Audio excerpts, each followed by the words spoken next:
Bonjour les amis, bienvenue. Bienvenue dans cette vidéo dans laquelle je vais vous montrer comment brûler les branchages. Ici, comme je l'ai déjà dit, ce sont tous les branchages que nous avons coupés pendant l'été, ce qui veut par ailleurs dire que nous n'avons pas fait de barbecue au feu de bois cet été, nous étant principalement servis du barbecue à charbon, voire du barbecue à gaz. Donc cette fois-ci, on va brûler les branches, en sachant que je ne sais pas si c'est plus écologique de les brûler dans le jardin, c'est-à-dire aucune émission de CO2 liée aux voitures, ou bien de les emmener à la déchetterie. Donc si l'un ou l'une d'entre vous le savait, veuillez nous laisser le petit commentaire s'il vous plaît. Alors une chose très importante, c'est qu'il existe beaucoup de régions où c'est interdit de brûler les branchages, il faut les emmener à la déchetterie et évidemment c'est une question de bon sens, si les alentours sont extrêmement secs, vous n'allez pas risquer de mettre le feu à toute la forêt ou à la maison ou à ce que vous voulez. Et donc ici c'est une interdiction de sens logique de jamais faire de feu, en particulier de cette nature, dans des coins qui sont trop secs. Alors je fais ce feu aujourd'hui puisque les conditions pour le faire sont réunies. D'une part, le bois est suffisamment sec pour le brûler. D'autre part, il n'y a aujourd'hui pas de vent. C'est un genre de feu que vous pouvez faire avec un peu de vent, mais évitez s'il y a trop de vent parce qu'après vous risquez de perdre le contrôle sur le feu. Et enfin, une autre bonne raison, c'est que mon voisin est absent aujourd'hui, donc j'ai l'assurance qu'il ne sera pas dérangé par la fumée. Donc, je vais mettre des gants neufs, on joue à balle neuve aujourd'hui. Ce sont des gants que j'ai récupérés en brocante, donc n'hésitez pas à aller voir ma vidéo sur le retour en brocante 2. On a ici derrière moi tout le bois que je vous ai déjà montré dans la vidéo sur le bois que j'avais dans le jardin. Vidéo que j'ai faite avant de créer un abri de jardin spécifique pour stocker le bois à l'extérieur. N'hésitez pas à regarder cette vidéo également.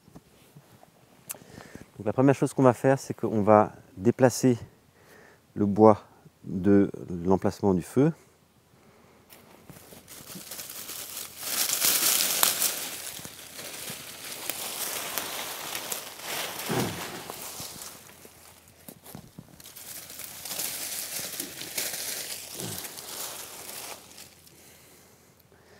Donc ici le plus bas on va, le plus c'est humide. Maintenant on a besoin de faire le cœur du feu.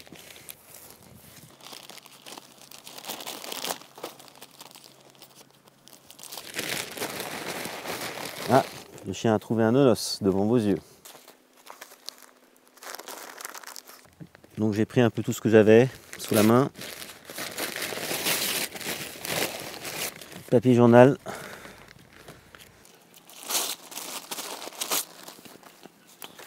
Alors je vais aussi prendre des cartons. Normalement je me sers des cartons pour d'autres finalités, comme par exemple pour ramasser le caca du chien. Mais là j'en ai tellement que je vais simplement le brûler.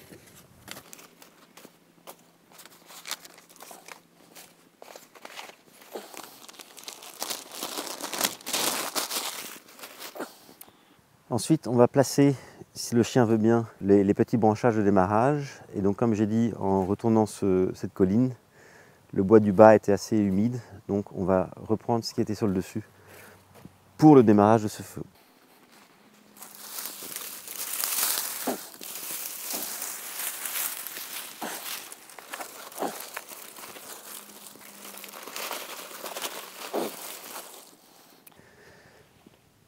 Donc ça c'est pour le lancement du feu. Il faut néanmoins un petit cœur de feu. Pourquoi je vais utiliser du bois que j'ai par ailleurs.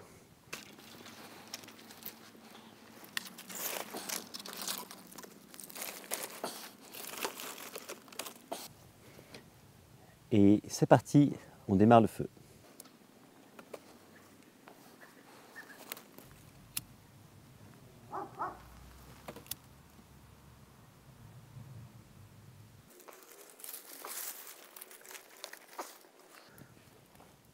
Donc pendant que ça démarre, je précise juste une chose. Allez-y mollo sur le volume de branchage que vous mettez sur le feu. puisque le risque c'est que ça s'enflamme très fort et que ça crée des flammes très hautes. Donc c'est pour ça qu'il faut être un peu à côté du feu pour surveiller qu'il n'y ait pas de risque de feu au-delà de l'endroit où on le fait. Et au passage, ici ces morceaux de bois sont de vieilles plinthes que j'ai récupérées d'une maison en travaux. Donc hors de question de brûler ces plinthes à l'intérieur parce que ça émet des odeurs qui sont assez désagréables. Donc je peux m'en servir ici pour un feu de ce type qui a une fin non alimentaire. Je précise par ailleurs que ici les branchages sont vraiment en état sec. Ils ont été coupés il y a plusieurs semaines et ils ont été épargnés de la pluie ces derniers jours. Si les branchages sont plus mouillés, ça fera beaucoup plus de fumée, ce qui risque de fortement embêter votre voisinage.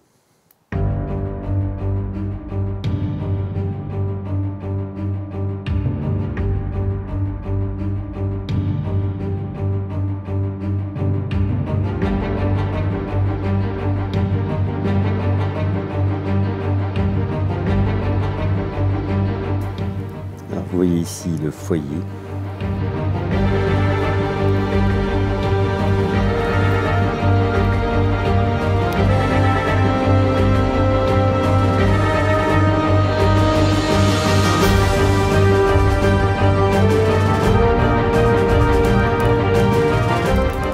Et vous avez vu que ça a pris très facilement. Ici le secret c'était surtout de ne pas trop condenser les branches trop proches l'une de l'autre.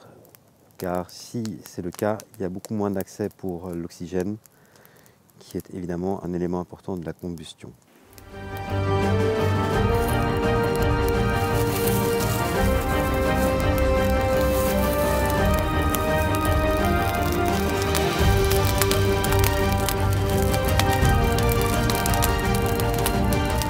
Ici l'outil qu'on va utiliser, c'est un râteau de ce type. Donc c'est parfait pour ramasser en bloc ce qui traîne autour du feu. Sinon c'est hyper compliqué de tout ramasser à la main.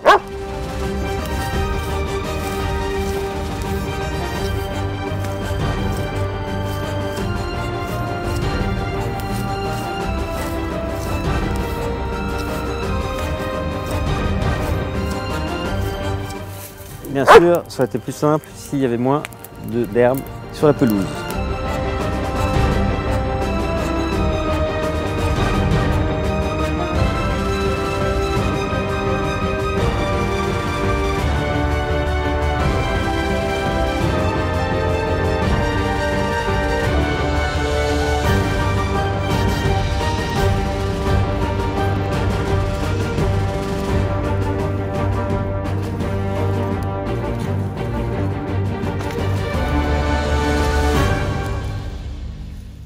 Pour ne rien vous cacher, je dois dire que le closing de cette vidéo a été très compliqué parce que le vent change régulièrement de direction et au risque de se faire asphyxier, j'ai dû changer l'angle à plusieurs reprises.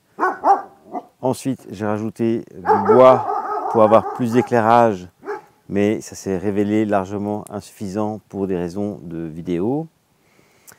J'ai eu des prises où il y avait tellement de fumée où on ne voyait pas, donc je suis finalement allé chercher cette petite lampe de renfort qui est une lampe très sympathique que j'ai achetée à la brocante, dont vous saurez plus dans la vidéo brocante 2 que j'ai déjà citée.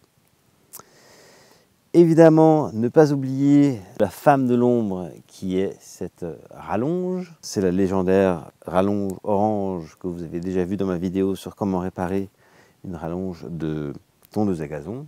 Alors ce que je voulais ajouter, c'est que si vous faites ceci de jour, ça vous fera une base absolument excellente pour mettre dessus des bûches.